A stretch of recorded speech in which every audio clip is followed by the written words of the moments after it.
ఇప్పుడు నేను చెప్పబోయే మాటలు నిన్న అహ్మదాబాద్ ఫ్లైట్ యాక్సిడెంట్ జరిగిన తర్వాత సోషల్ మీడియాలో మీరు ఎక్కడో చోట విన్నవే.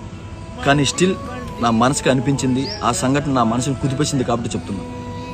సరదాగా ఒక వెకేషన్ ఎంజాయ్ చేద్దామని వెళ్తే టెర్రరిస్టుల చేతిలో చచ్చిపోతున్నాం. ఒక గెలుపుని ఘనంగా సత్కరించుకుందామంటే తొక్కిసట్లో చచ్చిపోతున్నాం. ప్రేమిస్తే పరువు హత్యలో చనిపోతున్నాం. పెళ్లి చేసుకుంటే ప్రేమించిన చేతిలో చచ్చిపోతున్నాం. దేశం వదిలి పరాయి దేశం. ఇప్పుడు నేను చెప్పబోయే మాటలు నిన్న అహ్మదాబాద్ ఫ్లైట్ యాక్సిడెంట్ జరిగిన తర్వాత సోషల్ మీడియాలో మీరు ఎక్కడో చోట విన్నవే. కానీ స్టిల్ నా మనసుకి అనిపించింది, ఆ సంఘటన నా మనసుని కుదిపేసింది కాబట్టి చెప్తున్నా. సరదాగా ఒక వెకేషన్ ఎంజాయ్ చేద్దామని వెళ్తే టెర్రరిస్టుల చేతిలో చచ్చిపోతున్నాం. ఒక గెలుపుని ఘనంగా సత్కరించుకుందామంటే తొక్కిసట్లో చచ్చిపోతున్నాం. ప్రేమిస్తే పరువు హత్యలో చనిపోతున్నాం. పెళ్లి చేసుకుంటే ప్రేమించిన చేతిలో చచ్చిపోతున్నాం. దేశం వదిలి పరాయి దేశం